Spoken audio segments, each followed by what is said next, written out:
Arla Foods ingredients beer the SupplySide Rose 2024. Feel like it's round two. It's show here. The charcuterie 2.0 continuation. So what do you cooked up for us? Personally, in your own oven. In my own oven, a lot of pizza. Oh, not so much the healthy stuff. No, so what we have this year, we actually have a new unveiling of a concept. A couple oldies but favorites. So just kind of going by. So I'll start in the back. We got our cookie featuring iso bar. So again, it's one of our unique blends of protein, but this one with the iso bar, it features whey protein isolate as a primary. So I know WPI is big in the US, gives you a great label call. It said it's a primary whey protein isolate snack. Cool thing about iso whey bar though, it does really well in baked applications and can help replace some of the flour using typical restaurants. In this case, a cookie, because isolates have less moisture, right? Yeah. So while we're talking, feel free to try this. I was going to ask, can you talk to us about it while we eat it so we were kind of fresh? So what you can notice initially compared to some of the other protein cookies in the market is the crunchiness, the like crispy and how it falls apart. Because typically when you see a protein cookie, at least in my experience, you get weird textures. And anybody who's tried a protein cookie, you know what I'm talking about. It's not cookie-esque. Well, whey can kind of make it a gummy texture. Right. You're just kind of gnawing on it. Chewy, gummy, yeah, weird, sort of, whatever. It's kind of funny though because it's become so normal. It's kind of what I expect, and I don't really hate it. It's like it's the market. Now, is this more of a crispy bar because you guys are from Denmark? Is that like I feel like America would do very soft cookies. Like, is this an international? So they call it a biscuit. That's what I'm a cookie. For me, this is reminiscent of like Chips Ahoy, for example. Oh, this is meant for dipping in milk. That would be my angle on that. Because a couple different ways you do some new soft and chewy. You do like the crispy. Is this like the blue package Chips Ahoy or the gray? I think it's the blue. Okay, yeah. Yeah, I'm pretty sure it's the blue. But that finish is strong. I like it because it's a different spin on the cookie. Yeah, you can have it. But like you said, you can dunk it in milk or a vanilla perk to check. There you go. So that's the iso whey bar. And then the rest of them, moving into the brownie, which I know you guys tried last year. So the brownie with walnuts. This one uses soft bar. So like we talked about a lot with Mike, soft bar, the whole premise is it's a blend of proteins maintaining softness. So you translate that into a baked good like a brownie. You get a moist, decadent, truly like brownie like fudgy texture without like the dry crumbly or the spongy. So feel free to try it. And then you'll notice there's some walnuts spread out around it. But yep, what were these baked in your lab in Denmark? Yeah, so all of these were done by Mads and our bakery team, core team, bar team in Denmark. So I know we've talked about it in some videos in the past, but for those of you that don't know, Arla Foods Ingredients is more than just a protein supplier.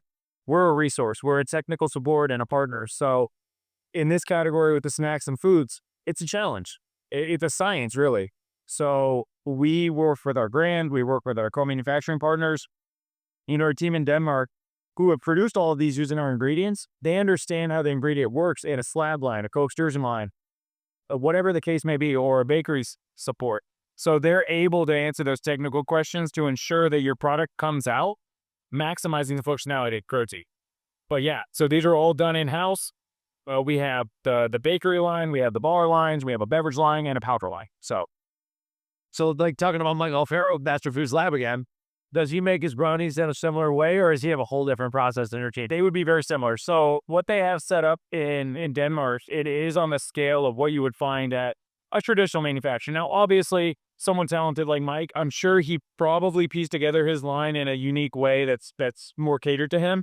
But as far as just a standard operation, we have that standard to put. Okay, sweet. So then we'll move into the protein bars. So we'll start on this end. So this is what we call the indulgent bar. So this is another one we've done in the past. I remember this one. Yeah, it's a salt bar again, but it's paired with peanut butter. So or any nut butter works. Almond butter, cashew butter, whatever the case may be. This one happens to be peanut butter. So you get very pleasing soft texture. It's not too soft where it throws off the whole peanut butter, but you get, I don't know, it's hard to explain. You get a good mix of soft, but you get a little bit of a creaminess from the peanut butter. So it's very, very cool. It was like a peanut butter nougat in a way. You got to get that. Yeah, what's funny is I was reading through some of your material watching one of your videos, and the the Europeans are commenting that Americans like their peanut butter. We love our peanut butter. And apparently it's not as popular as Europe or anything. But no, you go to a grocery store in Europe, and not only do they only have like one aisle that's like half of cereal, same thing with peanut butter. They have like one selection. So you go into one here, it's like you got 8 shells of it. So Go get that peanut butter. then the next one is going to be, and I'll get a little bit of a camera view on it so you can see it's pretty cool. This is what we call our every layer bar. So this is 3 layers of protein. So we've done a couple variations. So it's very flexible on the layers that you use. But the middle layer, we've done renditions of more of a creamy, like fat filling. This one is an orange filling. So we have a couple different options based on which ingredient you would like to use in that. We've done it with miso pure, miso casein, a few other options on that filling. Then you got the bar mass, which is another layer of protein using Easy Bar. So again, one of our unique blends designed for maximizing taste, texture, etc. And then we have our protein-rich chocolate coating. So increasing that protein in the chocolate, allowing for that additional layer or gross up protein. That's so good. Dude, I don't think we had the orange last year. Did we? That's a newer one. Yeah, real. I like that a lot because I'm not a big orange fan, but it's not too strong. Pairs really well. It did a really good job. So we've done in the past, we've done just for reference, we've done an apple pie cinnamon, which is pretty good. We did a fudge filling, and then we've done the orange. Should have used one of the inside as a bar, just that ingredient, the orange bar. But that's it. Would that work, or does this need to be enveloped in that? I would be stepping out of my lane if I answered that with an actual technical answer, but my assumption would be that it wouldn't hold its shape because it kind of relies on the RMS to keep the shape. Because sometimes, yeah, the way I was looking at it when I was taking a bite, I was like, I wonder if it's going to kind of like shoot out a little bit. And it did. But right, it's close to, yeah, maybe be a little, I think it's a little too soft to be on its own, but we can confirm. And if somebody's interested in doing something like that, we could go with it. Brand doesn't care. They're like, they call it the chubby bar or something. Yeah, that. And yeah, you could also absolutely make protein some days. Yeah. Protein rope. So right. Very cool. What is this last bar? We got that. So the last one is one that we're launching here, SupplySide West. So we call it the Essentials Ball. So think of it as sort of that perfect mix or match between a natural style nutrition bar and a protein. And what I mean by that is it's 10 ingredients versus the leading protein bar that's 25 plus. So far, again, texture wise. So when you guys try this, go ahead and grab one. This was actually produced 2 months ago. So 2 months, and it's still, I'll let you be the judge, but a little rigorous. So, but yeah, it got some whey crisps in there. I'm sorry, milk protein crisps. Soft bar, we actually used our calcium ingredient we call Capilat. So you get some really good label claims as far as calcium inclusion. But then the bar mass is comprised of date paste, papaya puree, peanut butter, and then really it's like a trail mix blend of some nuts. The blend of textures, like the hard enrobing, the crunch in the inside, and the really soft body, that's really nice.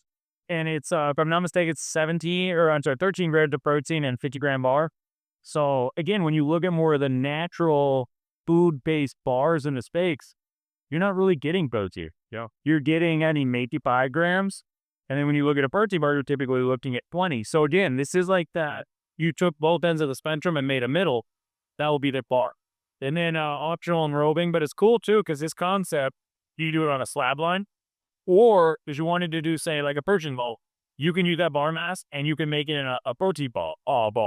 But the other cool thing too is you don't need a traditional protein bar slab line to buy.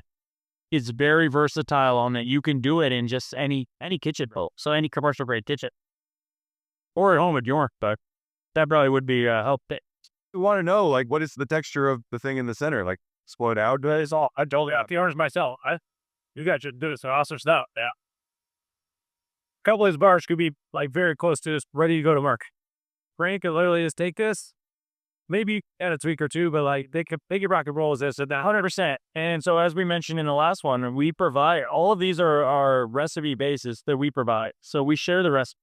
Now, that recipe is public, so you can use the exact one, but then everybody else could do the same. So yeah, to your point, use it in the template, change up the flavor codes, change up this, change up that. You have your VAR, but you've got majority of the work done. So you say change up your flavor codes, like the orange flavor or whatever. Yeah. Oh, I got your raspberry. So raspberry then. Are those liquid flavor systems or are they powders that are mixed into? Do you know? I believe they are powder. I want to say because we typically use a certain ratio of liquid to powders, and I know the liquids typically come in like binaries. Oh, okay. So yeah, best awesome. And finally, we're talking about liquid protein today with lacprodan, way better in seconds. Is this the kind of like the similar flavor that we talked about before? Talk to us about where we're going. Yeah, so this one, it's, I guess, a new unveiling, if you will, for SupplySide West. So we actually partnered here in the U.S. with Magno Cap Labs in Florida, a beverage manufacturer. And so we work with them on a BLG shot, obviously right here, in a green apple flavor.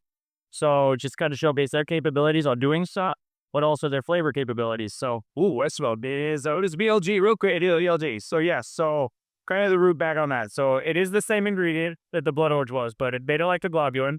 So it's one of the fractions found in whey protein. So the whole specs on BLG makes up around 50% of whey. So, but comparing it to whey, it's about 45% higher in leucine in particular, also higher in branched chain amino acids and essentials. So, but the really cool thing about it is, first off, it's clear. So if you guys can see it, it's clear. But you can go extremely high. But you can't see their ass. You there? You can't see dirt. Oh, is there do this? So, but the very, very cool thing is the concentrations you can go. So, for example, this is about a 3-ounce shot, 100 mils. You're getting 21 grams of protein in this bottle. Hence, go way more protein or way better protein inside you. So, sheer back to good. So, let's take a shot.